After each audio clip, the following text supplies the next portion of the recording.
Muy bien, y acá arrancamos nuestro segundo bloque. Como les decíamos al principio, primero muchas gracias Nacho por la pastilla, ¿no? Como decía, a falta de una mascota tenemos 3, así que buenísimo en este clima de mundial. Como decía hace nada más unos segundos, pasamos al segundo bloque sobre periodismo, desinformación, noticias, cómo nos informamos, de qué manera, qué características tiene esa manera hoy en día, hoy en el siglo XXI, ¿sí? Porque la realidad es que en el día de ayer ocurrió un hecho, como decíamos al principio con Tommy, en la mesa, sin intención, donde una conductora famosa, Florencia Peña, en el streaming de Luzu TV, dio una noticia trágica que se trataba nada más y nada menos que de la muerte del papá de Lionel Messi, algo que no era, por supuesto, verdadero. O sea, este señor se encuentra cursando una enfermedad, pero evoluciona favorablemente, tal como lo dijo ayer también su familia en un comunicado oficial. Y entonces también en pleno mundial también se abre un debate sobre, bueno, cómo lo afecta esto a Lionel Messi, pero sobre todo también acerca de la desinformación, los periodistas versus los creadores de contenido.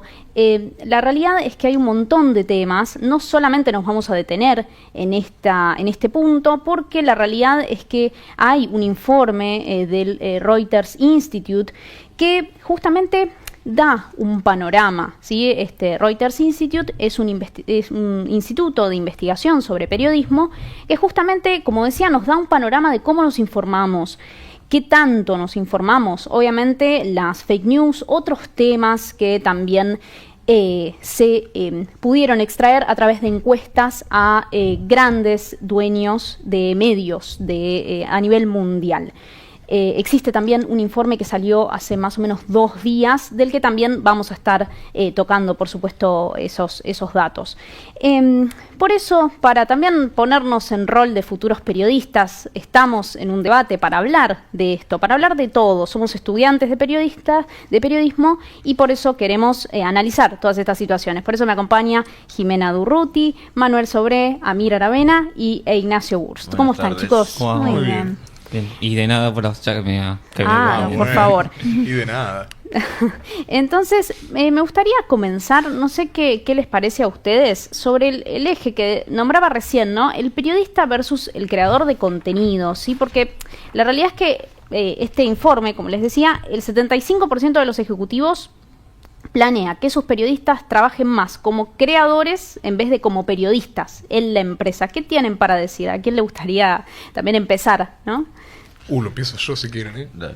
Bueno, a mí me parece algo muy interesante porque eso lo puedo directamente relacionar con el otro informe que mencionaste, el Digital News Report que salió hace 2 días, porque hablaba mucho sobre, perdón, la emergencia del creador de contenido, no como un reemplazo, sino que como alguien que suministra noticias indirectamente, en el sentido de que no se buscan las noticias, pero por consumir el contenido de ese creador en particular, eventualmente uno se termina enterando. Y eso también hablaba un poco el informe sobre por qué específicamente buscar creadores de contenido. Y es que también hablaba sobre lo negativo. Decía que no tenían profundidad, a veces podían ser más inexactos, pero que el punto más fuerte que tenían era que cómo se percibía como personas individuales, no como partes de una empresa, eran más accesibles y cercanas, como que se podía formar una suerte de vínculo. Creo que también en ese sentido es algo que las empresas de medios quieren focalizar mucho, en el sentido de crear un mayor vínculo humano. El diálogo en los medios por lo general es medio, no por decir autoritativo, pero un poco apartado, como de autoridad. En cambio, los creadores de contenido, que tienen un lenguaje más coloquial, cercano, ganan mucho en eso, y más bien creo que por encima de buscar trabajar como creadores de contenido, capaz se va a buscar pasar un lenguaje más accesible, por así decirlo, incluso en otros medios. Sí, más llano tal vez. Claro. Y bueno, también, ¿cuáles creen que pueden ser como quizás los peligros en concentrarse en por ahí la figura de un creador de contenido, como obviando la del periodista?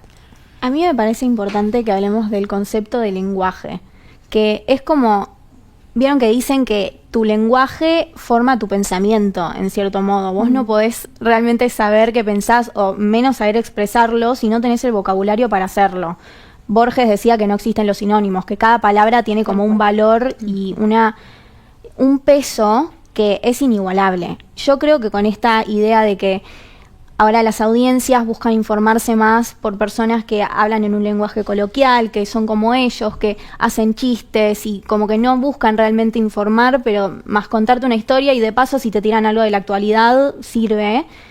Creo que se busca también un poco sobresimplificar la experiencia humana en el mundo medio. Capaz estamos tan sobreexpuestos a información que la que recibimos queremos que sea simple. O sea, no me la compliques Claro. porque ya sé que hay 1000 líos en el mundo y estamos sobreexpuestos de una manera que es completamente no natural. Y capaz una audiencia busca eso y por eso se generó esto, digamos. Claro. Yo creo que lo apuntaría más a la credibilidad hacia los medios y las grandes corporaciones, los medios tradicionales. El informe dice que hay una muy baja credibilidad de la audiencia hacia los medios. De ahí uno puede sacar las conclusiones que sea por qué la gente confía poco en los medios tradicionales, ¿sí? Porque es dueño de un político y ya es conocido que si este medio dice esto, bueno, es porque esta persona quiere decir esto. Si ya la audiencia ve esta cadena y le parece poco creíble, es ahí donde para mí toma la importancia del creador de contenido, que más allá del lenguaje coloquial, para mí lo que busca es una naturalidad, una espontaneidad que le parece Sí. más sincera de la persona en especial. Y te digo que justo ahí tengo el dato que es la credibilidad global cayó a 37%, que es el más bajo histórico directamente. ¿Y cómo lo relacionan a lo que pasó ayer también, con lo que pasó ayer con Florencia Peña? Sí, un poco lo que venía pensando, un poco lo que veníamos hablando es, bueno, la importancia también de no solo el lenguaje, sino creo que también las formas y también, bueno, los valores, la ética, digamos, a tratar estos temas sensibles, complejos, ya que, o sea, por ejemplo, creo que también a la mañana en TN, ayer mismo, Ajá. Feynman también creo que dio la noticia, Sí. ya que vamos también a tocarlo, dando la noticia, y al rato, obviamente, cuando se confirmó que era falso, digamos, o sea, salió y pidió perdón y siempre, digamos, se manejó, obviamente, dentro de los valores y, o sea, y también creo que lo dijo, que chequeó información, la trianguló para verificarla y, bueno, o sea, como si fue, y era verdadero esa versión y, pues, obviamente, fue falso y lo salió a decir, dio la cara y siempre lo manejó con respeto, con espontaneidad, pero, digamos, o sea, sin risas, o sea, tratándolo como debe tratarse el tema. Claro. Mientras que tal vez va por no sé, lo que yo vi y creo que también podemos charlarlo, tal vez en un clima de streaming, tal vez, o sea, puede ser más lúdico, más otro ambiente, Sí. tal vez más de risa, y cuando entran estos temas sólidos, si no se cambia, digamos, el eje Claro. y se vuelve a la seriedad, ahí creo que hay un Porque problema. vos además viste cómo se había anunciado, que directamente en Luzu TV sale Florencia Peña y dice, uy, se enteraron, murió el papá de Messi. Así que para mí las formas son muy incorrectas, es tratar con mucha ligereza la posible, insisto, posible, porque al final no fue, muerte de alguien, que es un tema hay que tomárselo en serio. Claro, También, en este tema, sí. Igual me parece que eso es una crítica que también se puede aplicar al periodismo más tradicional, a los medios más tradicionales. Toda la vida hubo, creo yo, cierto morbo de ciertos temas. Sí, eso. La idea de poner fotografías o videos que son sensibles en temas sensibles, la idea de Seguro, viralizar sí. información. De hecho, ayer mismo se viralizaron bastante fake news acerca del tema de parte de medios tradicionales. Empezó a decirse mucho que 2 sponsors se habían bajado de Luzu TV. Sí, yo y he hoy se escuchado desmintió. datos un poco extraños de 15, Claro. unas cosas que obviamente no son verdad y que también me parece que yo quizás opino el tema de no demonizar tampoco al creador de contenido, ni mucho menos a Florencia Peña, alguien en particular, o sea, no es nada Claro. en contra Lo que de tiene es nadie. que no tiene el respaldo de un medio, porque vos, eso es algo que también tienen los creadores de contenido, que la imagen está formada completamente en la persona, así Sí, individual. Sí. tal vez hacer una solamente. comunidad que un poco la íbamos hablando. Pero que también los medios tienen, como Sí, los medios sí. tradicionales han tenido sus casos en Argentina y en el mundo en general Sí, hemos sí. tenido También- casos que son terribles de fake news. Yo no quiero romper una lanza en favor de Florencia Peña, pero es lo que decimos antes. Es verdad que tiene un peso social, es una voz conocida, una figura pública, tiene que tener responsabilidad, eso está claro desde ya. Pero está claro, me parece, que ni Luzu ni Florencia Peña tienen ese rol de periodista Exacto. ni No, de no. comunicador No tiene los propiamente elementos, dicho, quizás, y claro. justamente el uso que no es un canal de noticias, no por desprestigiar, ellos se dedican a otra entretenimiento. cosa, Está muy se bien. dedican a Sí, otra sí, cosa. Sí, sí. Entonces yo también creo que el problema, o sea, que la audiencia un poquito de crítica de decir, bueno, lo dijo Flor Peña en Luz, es un error, está mal lo que dijo, pero esto no puede ser verdad, o sea, Claro. hay algo que me choca ahí también. Y pero Sí, es también claro. una noticia muy grave, o sea, incluso si es en un entorno más de entretenimiento, romper la noticia de esa forma genera esa incomodidad. Digo, también hay una falta de verificación, que creo que eso también es algo que se pierde en el tema de creadores de contenido, streaming, que no está esa misma, ¿cómo decirlo?, como costumbre de verificar más información como puede ser en un entorno periodístico tradicional. Sí, que debería estar en todos En lados, todos, en sí, los sí, sí, streamings claro. y también Sí. en los medios tradicionales. Y también podemos analizarlo, creo que de una última arista, que es, o sea, y hacer una crítica también social, que esto no solo pasa por el periodismo o cualquier otra especie, tal vez algo que suele pasar en la sociedad argentina es que podemos hablar y opinar de todo, y, o sea, y adjudicarnos, digamos, la experiencia en temas que tal vez nunca Libremente, tocamos sí. libremente, que tal vez nunca tocamos en nuestras vidas. Seguro, y eso es algo que se extiende, los opinólogos, digamos, como se Claro. suele decir, están en Y todos con lados. total certeza, y más si es de boca a boca, ya la persona se Sí, cree lo sí, que vio, no. y ya a mí ya me llega Claro. mensaje de WhatsApp diciendo, no, Messi ya se volvió a Argentina, se va a perder la fase de grupo, ya es una pelota que se va armando cada vez más grande. Mucho más grande, exactamente. Y bueno, y esto justamente me da pie para hablar de otro eje que también es parecido, que es el tema de la desinformación, pero generada con inteligencia artificial. Que en este caso, el disparador que nos trajo acá no tenía que ver con la inteligencia artificial, tenía que ver con una persona comunicadora, se le podría decir, que dio una noticia orgánicamente, digamos. Pero la cuestión es que esto también está presente, el tema de la inteligencia artificial y cómo produce desinformación también, ya corriéndonos un poco, como les decía, de lo de Florencia Peña, porque la realidad es que, por ejemplo, solo el 38% de los ejecutivos es optimista sobre el futuro del periodismo, hablando también y agregando este elemento de la inteligencia artificial. Se me ocurren, por ejemplo, el tema de los deepfakes, ¿no? Esta cuestión de, no sé, las caras falsas que se generan, o, digamos, ¿conocen algún caso similar a eso? Y yo creo que un caso conocido de estos últimos años fue el del año pasado, del video de Mauricio Macri en plena veda electoral en las elecciones legislativas de Buenos Aires en mayo del 2025, en el que a horas de que se abran los comicios, anunció que se bajaba la diputada Silvina Los Penato, Sí. Ujú. y mandaba a su gente a votar por Manuel Adorni, el candidato de La Libertad Avanza. Entonces, evidentemente ya es algo que pasa a ser algo mucho más grande, porque de ahí ya sale que Macri y Los Penato denunciaban justamente los videos que fueron difundidos por militantes, cuentas militantes de La Libertad Avanza. El propio Javier Milei no lo difundió, pero sí defendió en cierta medida que era algo muy burdo, que se notaba que era inteligencia artificial, que no hacía falta dramatizar. Macri ya hablaba de un ataque a la democracia. Milei dijo que era parte de la libertad de expresión, que ahí parece que se acordaba un poco de eso. Y bueno, finalmente el Tribunal Electoral mandó a que se suspendan, que se eliminen todos los videos relacionados de esa noticia, que era justamente realizada con inteligencia artificial. Claro, está bueno, Manu, que vos traigas este caso, porque se me ocurrió por ahí preguntarles, como estudiantes de periodismo, ¿qué elementos creen que tenemos que tener en cuenta a la hora de verificar un contenido? ¿Qué le dirían también a nuestra audiencia cuando ven contenido y dudan si es real o no? Yo creo que lo primero que hay que tener en cuenta siempre es que la IA tiene sesgos también. Eso es un factor que como que tenemos una tendencia a creer que son verdades absolutas los que nos dice cualquier, digamos, chat de IA. Y eso es algo que también es importante, que recuerdo muy bien que nos enseñan en teoría de la comunicación social en la carrera de periodismo, y me parece bueno que nos estén formando tomando eso en cuenta. La IA no es la verdad absoluta, tal como un ser humano que elige priorizar ciertas cosas, la IA también lo hace. Entonces creo que como el primer paso para lo que es verificar información y asegurarte de que estás ejerciendo el periodismo de manera correcta, es que la IA no sea tu primer fuente. Esa es como que siento el primer y el básico, y eso es algo que noto que no no está tan Muy, discutido. claro, esparcido entre los periodistas. Exacto. Digamos. Hay mucho uso de IA para redactar noticias, por ejemplo, Sí. redactar notas en medios masivos, que para nosotros que es algo desmotivador también.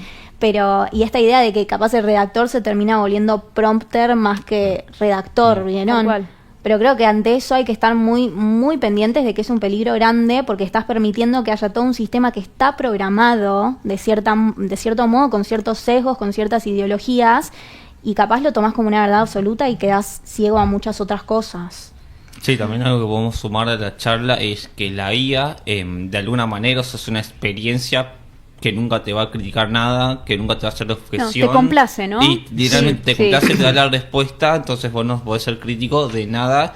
Y digamos, todas las respuestas que te van a dar van a estar, digamos, o sea, están programadas, digamos, o sea, dándote la razón, si se le puede decir de una manera. Y eso creo que en el periodismo puede ser bastante perjudicial.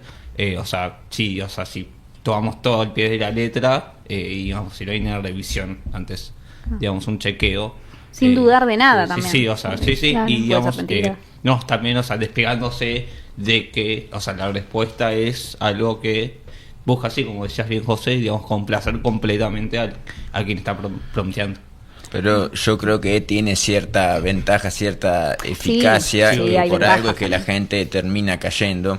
Yo creo que cuando uno busca información que es poco relevante, no estoy hablando de un trabajo académico, de un informe que tenés que armar. Si estás viendo un partido del Mundial y querés decir, uy, ¿cuántos mundiales jugó Sudáfrica? Buscás rápido en Google y te quedás Sí. únicamente con la respuesta que te marca la inteligencia artificial de Google. Y entonces ahí hay algo como que el problema es de raíz, de... Sí, cómo- hay que El tema cambiar de un cuándo poco. peleas. también, cuándo usarla, cuándo no. Claro. Que eso como que los límites Ese esos es se el van problema, borrando. que el informe también destaca que no hay ningún tema que la audiencia ve que los medios tradicionales son fuertes, son particularmente confiables en ese tema, y ahí sí es otro tema completamente distinto, porque si uno va a buscar la inflación o si va a buscar temas serios, digamos, grosos, que ahí no te podés basar únicamente en lo que te responde Google, y si las personas tampoco ven fiable a los medios en esos aspectos, ahí ya estamos Hay un hablando de otra problema. cosa. Exacto. Sí. No, yo igual creo que todo el tema de la inteligencia artificial abre algo interesante para los medios porque, vamos a decir la verdad, como por ejemplo lo que dijiste vos, Manu, con el video ahí de Macri, que hay muchos medios, redes sociales más bien, como puede ser TikTok, Facebook, etcétera, que ahí es donde más se difunden estos contenidos generados con inteligencia artificial o todo tipo de desinformación. Ahora es verdad que la gente ya no entra mucho a los medios para informarse, pero que lo que tienen los medios de comunicación por encima de estas otras redes es que son los que se especializan en verificar la información. Yo creo que en ese sentido, ahí como que surge una revalorización del periodismo. Capaz vos no buscás, como dijiste Manu, para buscar, no sé, cuántos mundiales jugó Sudáfrica, pero sí que buscas cuando vos ves un contenido que te hace desconfiar, y a raíz de eso, bueno, eso vuelve un poco a lo que dijiste vos antes también, José, Claro. sobre Exacto. qué hacer con información dudosa. Sí. Directamente buscar en los medios, que son ellos los que tienen como esa facultad, o más bien tradición, Ese renombre, sí. sí, Tal de cual. verificar o directamente desmentir. Yo creo que también hay un actor que no estuvimos mencionando tanto en este debate, pero que son al final del día la fuente en sí. Estamos hablando de las audiencias y estamos hablando de los periodistas y los, digamos, creadores de contenido, pero no se habla tanto del poder, de quiénes, sobre quiénes son esas noticias, digamos. Sí, de quiénes son las noticias. Exacto. Y bueno, me gustaría ya para cerrar que cada uno diga en una palabra, concluya el debate de hoy y toda esta situación que estamos viviendo. Uy, pero una sola me mata. Es muy difícil, pero para cerrar. Yo creo que desafiante, particularmente por la inteligencia artificial y por esto que decimos, que evidentemente los sitios web usan Google para conectar con las personas.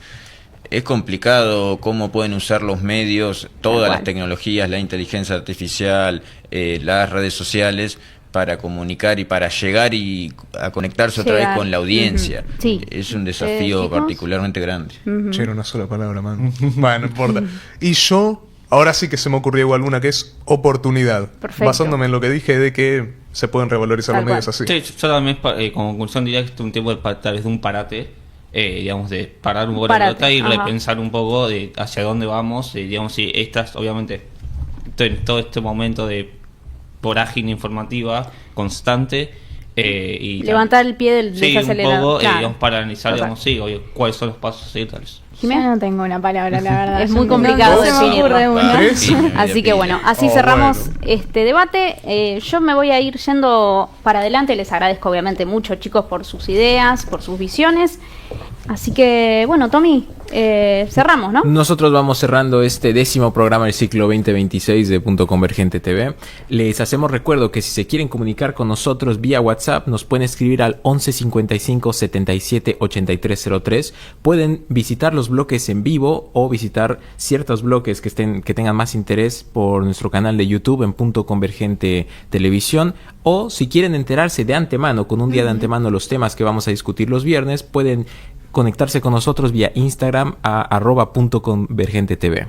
Perfecto, muy bien. Mañana ya es el Día de la Bandera, además. Eso no lo hablamos. No tiene Exactamente. que ver con lo que vinimos diciendo, pero sí, es importante mencionarlo. Claro, mañana 20 de junio es una conmemoración esta fecha al fallecimiento del general Manuel Belgrano, que es el creador de la bandera, que si no me equivoco en 1820 había fallecido. Entonces en conmemoración de esa fecha, que fue también un 20 de junio, se celebra desde entonces el Día de la Bandera cada 20 de junio.